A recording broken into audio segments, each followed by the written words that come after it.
Donald Trump has called the strictest ever sanctions imposed by the United Nations Security Council on North Korea no big deal and nothing compared to what is to come. The sanctions, passed by unanimous vote, were actually weaker than the U.S. initially wanted in order to punish Pyongyang for their sixth, and largest, nuclear test earlier this month. The U.S. had wanted a full ban on oil exports to North Korea but diluted it to a ban on textile exports and cap on fuel supplies in order to ensure support from China and Russia, who hold the power to veto resolutions. Though President Trump complimented over the new sanctions, speaking ahead of a meeting with Malaysian Prime Minister Najib Razak, he did not know if they will have any impact on North Korea's push to upgrade its nuclear arsenal. It's just another very small step. Not a big deal, but certainly it was nice to get a 15-0 vote, he added. Mr. Trump said that the sanctions, regardless of how limiting they are on Pyongyang's economy, are nothing compared to what ultimately will have to happen. T.J. Temple, a political science professor at the University of California, Berkeley, told The Independent that the comment is difficult to interpret because he feels Mr. Trump devotes zero time to understanding the complexities of any foreign policy issue. Mr. Temple said the president has trivialized an important, unanimous, and multilateral vote. Mr. Trump has continually pushed China, North Korea's largest trading partner, to do more to rein in their isolated neighbor, veering between diplomacy and threats.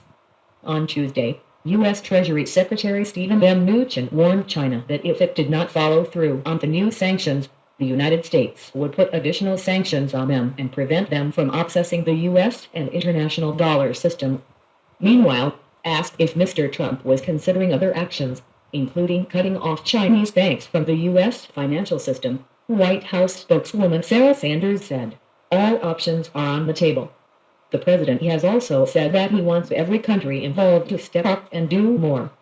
This was a small step in that process, and we're hoping that they'll all take a greater role and a more active role in putting pressure on North Korea. Washington so far has mostly held off on new sanctions against Chinese banks and other companies doing business with North Korea, given fears of retaliation by Beijing and possibly far-reaching effects on the world economy. The latest sanctions impose caps on North Korea's oil exports, bans all textile exports, and no country is allowed to issue work permits to those holding North Korean passports. Countries will also be allowed to freeze assets of cargo ships if they refuse to undergo inspections. Originally, before negotiations with China and Russia, the U.S. had wanted to freeze all of Mr. Kim's assets, impose a travel ban on him, and have a total ban on oil imports. For their part, both China and Russia have jointly called for a mutual freeze of activities with North Korea ceasing their nuclear program if the U.S. halts military drills with ally South Korea, which Pyongyang sees as a provocation. The U.S. has repeatedly rejected the proposal. Richard Cohen, the expert at the European Council on Foreign Relations, told The Independent that Mr. Trump's latest comment is an exceedingly silly thing to say. He noted that Mr. Trump's comments not only undermine U.S. Ambassador to the UN Nikki Haley's passionate plea for the sanctions but also look like the dismissal of China's readiness to cooperate. Mr. Cohen said the president's comments could be seen as a deliberate dig at Ms. Haley since she is one of the few members of the administration getting what he called positive press. But the signal he sends by taking Ms. Haley down a peg suggests the White House and the U.S. mission in Churchill they are not in sync.